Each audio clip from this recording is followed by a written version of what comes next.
Yang jadi masalah, ada orang minta yang lain dikabulkan, dia tidak. Ini masalahnya. Dan ternyata bukan Allah nggak ngabulkan, bukan. Ketika Allah akan berikan, tidak tembus pada dirinya. Nih lihat. Ini apa? Jangan katakan wallahu alam, kelas ya. Baik. Di atasnya ada apa? Tutup. Saya buka tutupnya. Perhatikan baik-baik. Ini apa? Spidol. Kalau saya masukkan ke dalam gelas, bisa masuk? Masuk. Lihat baik-baik. Sekarang saya tutup dengan ini. Masih bisa masuk? Tidak. Perhatikan baik-baik. Sulit. Saya ganti kemudian, bisa dengan yang ini.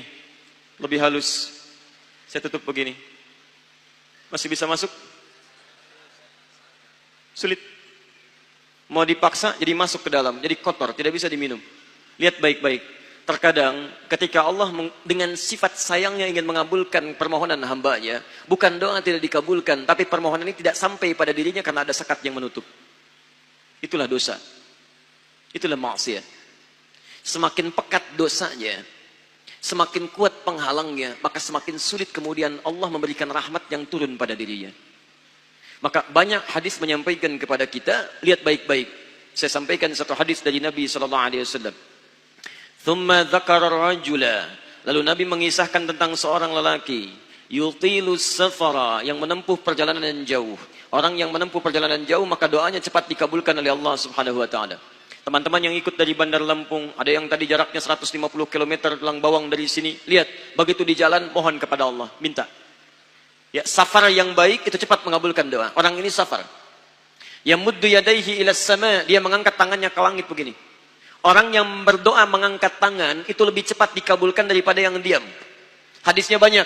Di Abu Dawud nomor hadis 1480 sampai 1490. Awas, innallaha hayyun karimun. Allah itu maha pemalu dan maha mulia, dan akan merasa malu kalau meninggalkan hamba yang mengangkat tangan, menurunkan tangannya dalam keadaan hampa. Maksudnya, orang yang mengangkat tangan akan lebih cepat dikabulkan doanya dibandingkan yang diam. 3. Fayaqulu ya Rabb, ya Rabb. Maka dia berkata, ya Rabb, ya Rabb. Memohon dengan al-asma'ul husna. Sifat rububiyah Allah. Yang kalau dimintakan dikabulkan. Ya Rabb, ya Rabb. Quran surah ke-17. Ayat 110 sampai 111. Paling kanan di pertengahan. Lihat baik-baik. Allah menjamin dalam Al-Quran. Seseorang yang memohon kepada Allah dengan kalimat-kalimat al-asma'ul husna akan lebih cepat dikabulkan dibanding orang yang langsung memohon kepada Allah tanpa menyebut kalimat al-asma'ul husna. Qulid'ullaha awid'ur rahman ayyamma tada'u falahul asma'ul husna. Kalau Anda punya masalah, sebut nama Allah. Bukan mengeluh. Atau sebut namanya ya Rahman. Tapi kalau Anda mampu, cari nama-nama Allah yang terbaik sesuai dengan persoalan yang sedang kita hadapi. Namanya al-asma'ul husna. Jadi Asmaul Husna itu bukan dihafal. Ya Allah, Ya Rahman, Ya Rahim, Ya Malik, Ya Kudus. Boleh dihafalkan. Tapi hafalan ini maksudnya membantu kita untuk bisa memilihnya saat kita membutuhkannya. Misal, Anda sedang punya masalah kesulitan. Mau berdoa, sebut namanya yang sesuai dengan kesulitan Anda. Ya Al-Fattah. Masalahnya rezeki, sebut Ya Allah, Ya Razzaq. Di pekerjaan ada yang ganggu Anda, sebut Ya Allah, Ya Al-Jabbar. Anda punya masalah, Ya Allah, Ya Sabr. Nggak harus disebutkan semuanya. Ya Allah, Ya Rahman, Ya Rahim, Ya Malik, Ya Kudus, ya. Semua disebutkan. Masya Allah. Akhirnya yang tidak diminta pun diberikan. Anda nggak sedang punya masalah, ya sober, ya sober. Sober itu adalah permohonan kepada Allah supaya diberikan kesabaran saat punya masalah. Anda nggak sedang punya masalah, minta diberikan kesabaran. Itu artinya sama dengan minta masalah. Hati-hati. Banyak kalimat-kalimatnya. Pilih. Kitab Al-Aqaid Al-Islamiyah. Karangan Syekh Sayyid Sabiq. Halaman 24 sampai 59, posisi paling kanan di pertengahan. Dikisahkan seorang lelaki bermohon kepada Allah setelah dia selesai menunaikan salat. Lihat kalimatnya. Allahumma innaka antal ahadus samad, alladzi lam yalid wa lam yulad, wa lam yakul lahu kufuwan ahad. Allahumma inni as'aluka an taghfira li. Dia sebutkan al-asmaul husna. Allahumma inni as'aluka innaka antal ahad, ahad. As-samad, al-asmaul husna. Alladzi lam yalid wa lam yulad wa lam yakul lahu kufuwan ahad. Allahumma inni as'aluka an taghfira li. Mohon ampuni dosa saya, ya Allah. Ampuni saya, ampuni saya. Apa jawab Nabi? At-tadri bimadza tas'al?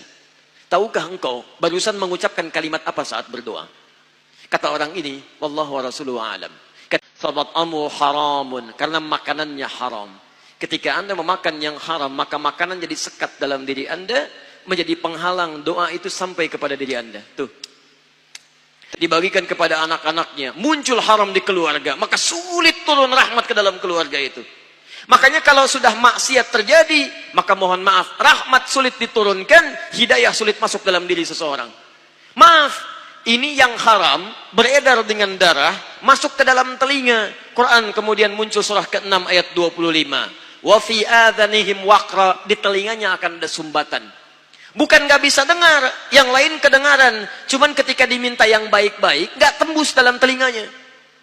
Konser musik di GBK, di Jakarta, Masya Allah, dari Lampung, kedengaran.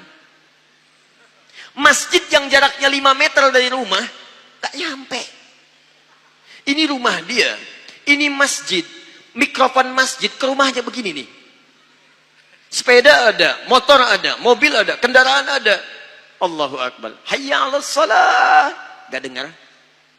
Qomat, gak dengar. Konser musik yang jaraknya cukup jauh, Masya Allah, sebelum artisnya datang, tiketnya udah habis. Masjid kurang apa lagi? Soundnya jelas, panggilannya bagus, ustadznya datang sendiri, nerangkan sendiri, nulis sendiri, kadang-kadang ngapus sendiri, live juga. Kemudian ada snacknya, aquanya ada, semua kelengkapannya ada. Dengan semua itu belum menyentuh Anda, terpanggil untuk datang, coba cek, maksiat apa yang sudah Anda kerjakan.